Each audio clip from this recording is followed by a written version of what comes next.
Hello, this video is to have a brief description about part A1 of project number 2. I want to show you the modification you may need to implement in your solution. Here we have, I'm using the version number 4 of the API because I'm also using the data association helper function to show the student who may be using that one. So that one is offering version number 4 and not in the previous version. So I'm initializing the API as before, and the rest of the program is very similar to what we had before, except that I remove some variables because now we are not implementing some of the modules, particular module D and E anymore. And then the rest of the things are very similar. I specify a data set and load that thing, and I get the pointer or handles to each of the function of the API I want to use. I add a new one here. I put this DA API, data association, so I'm using the API helper function. The rest is very similar. I remove some of the object here because I'm not showing certain things which did make sense in project 1, but not anymore in project number 2. I have created some buffers, yes, for the ground truth data samples, and also for the expected value from my Kalman filter, and also for the variance of the, more exactly, the diagonal element of the covariant metric. That is what I have. The rest is very similar to what we had before. There are no big difference. I create menus, the figures. Now I initialize in my program, and yes, I had to do some extra things that were not part of project number 1. I'm initializing this thing. Suppose my Kalman filter. I'll put this here. Yes. Yep. Yeah. And this one should initialize my expected value and my covariant metric. Yes. I'm not doing much. I specify in here this argument telling which is the initial condition that I believe is the real one. And I'm sure about that because that is what we know from the dataset. That initial post is real, is correct. So in this case, I'm setting the expected value. It's here returning the expected value on the covariant. So I put this equal to the initial post, and I set the covariant to be plenty of zeros because I'm pretty sure that the initial expected value is the value of the state we are trying to estimate. So in that case, it's not the general case. I'm initializing with a covariant metric which is 0 for each of its elements. So I have full certainty. Good. I had to provide the statistical description, so I'm telling here that the standard deviation of the noise polluting the speed sensor measurement are 0.1 meter per second, and the standard deviation which corresponds to the gyroscope, which is in radian per second, but I specify this in degrees per second, so I put here and I specify this in radian per second, so I do know that both standard deviation. And also I specify the standard deviation of the range measurement. I specify here 20 centimeters. Yeah. And then I calculate these two matrices, which I need later. I will need this for my updates. That is the covariant metric of the noise polluting my measurement, the output of the system. And I also had this covariant metric describing statistical properties of the noise polluting the input of my system, which I used to call in that document that I released to you to read PU, talking about U, the input. In this case, I call the input BW. Okay, good. So I had this, everything that I needed to do initially, yeah. And the rest is very similar to what we had before. This is the event loop, if you remember. There are no big changes. Here, in this place at which we used to run the kinematic model for part A and for part E, we don't have that anymore, but we do have the prediction. Yeah, and the prediction, which is internally using the model, of course. The prediction, we need to provide this argument. We need to provide the current expected value and the current covariance. Yeah, we need to provide the inputs at this time, which are obtaining from measurement. And because my model is discrete time, I specify here the dt, and I also provide here the covariant metric describing the noises affecting my knowledge about the input. So this is the covariance of the noise polluting the speed and the angular rates measurement. Good, and that's it. I had also here the same that we had before. If we detect that delta t happen to be negative, or that means that someone is resetting the playback session. In that case, are going to reinitialize things. Okay, that is similar to what we had before, and then the rest is processing the LiDAR event. This is the LiDAR event, and the same thing that we used to do before, exactly the same thing. Of course, here when I need to convert from local to global and blah blah, all the things that we used to do, I'm using my current expected value. Yeah, this is why I'm doing all this conversion from local to global using that expected pause on my platform. And the rest of the things are very similar, extracting the cluster, blah, blah, whatever was necessary there. So when I reach here, I already know after and running the data association as well here, using my API function here, yes.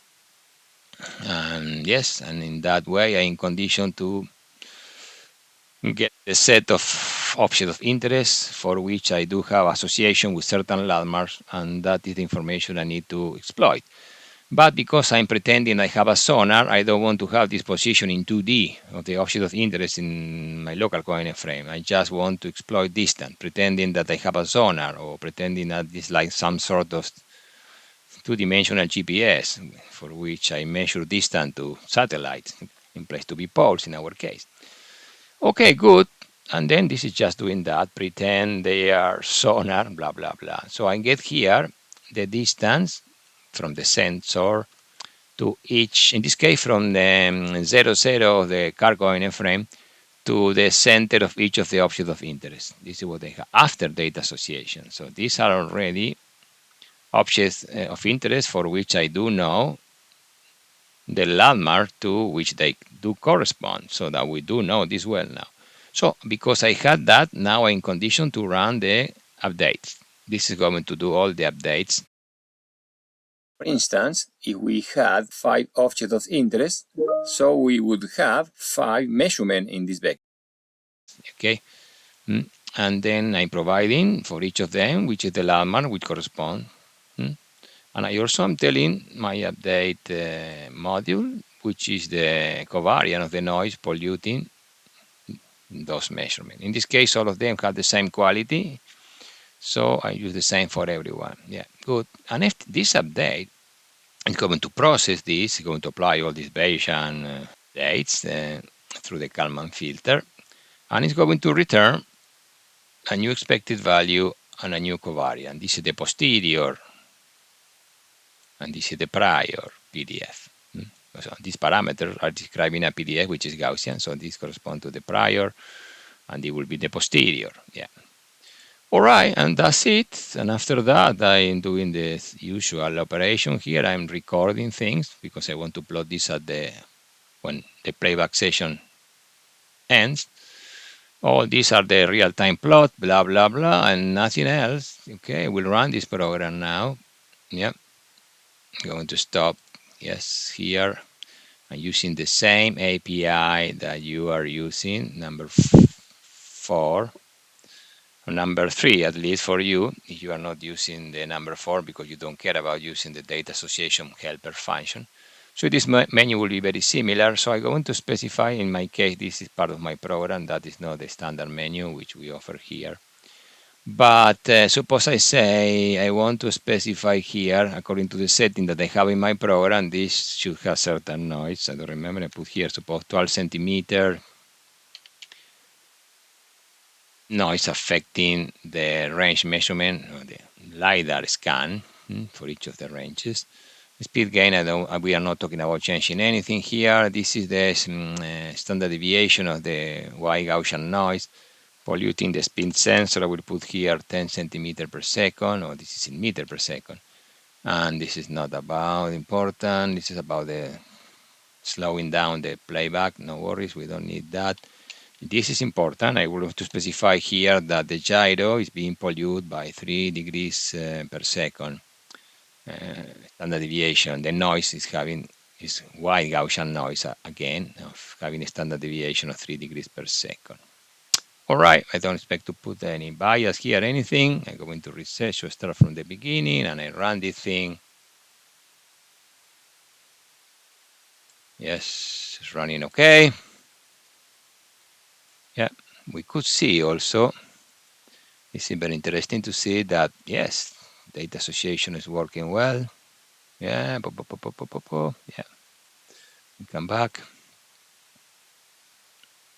And it's going to run all the way.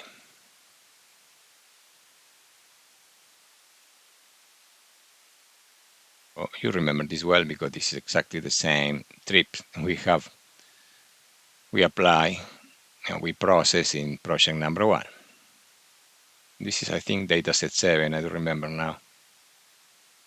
Yeah, 7B. Yeah. And it's going to end. And this is very interesting because here we are showing we are analyzing the performance. What we have in blue here is the discrepancy for each of the components, x, y, and phi. I analyze the discrepancy between the expected value and the ground truth corresponding component. And I'm showing here also this envelope you have here, okay? Yeah, we correspond to 2 standard deviation. Here, this one is plus 2 standard deviation minus 2 standard deviation at each time. Because at each time, this estimation process is producing a Gaussian PDF that is describing our estimate about the state of the system at that time, and is providing that information through an expected value and a covariant metric. Yeah. And each of the diagonal elements of that covariant metric correspond to the variance of the marginal PDF describing a particular component. So element number 11 of the covariant metric is describing the variance of the marginal PDF about x1, in this case about x. And here element number 22, the covariant metric will be talking about component y, and element 3, diagonal element, yeah, that correspond to the heading. And here we have the blue one, the discrepancy, and here the light blue is the correspond to 2 standard deviation, and this seems to be consistent because the error is sort of always inside of these limits. It doesn't need to be exactly or always inside. It could be sometimes it breaks this limit and it's going to be still under plus minus 3 standard deviation. And the probability that it's going to be even worse than that is low, but still is not 0. Okay, this seems to be okay. Everything seems to, depending on the noise we apply, these things are going to be different. So each time that you run this, the noise is going to be a different sequence of values. And this thing will be evolving in a different way, but usually should be respecting these 2 standard deviation. Yeah. All right, this about part A1 of project number 2.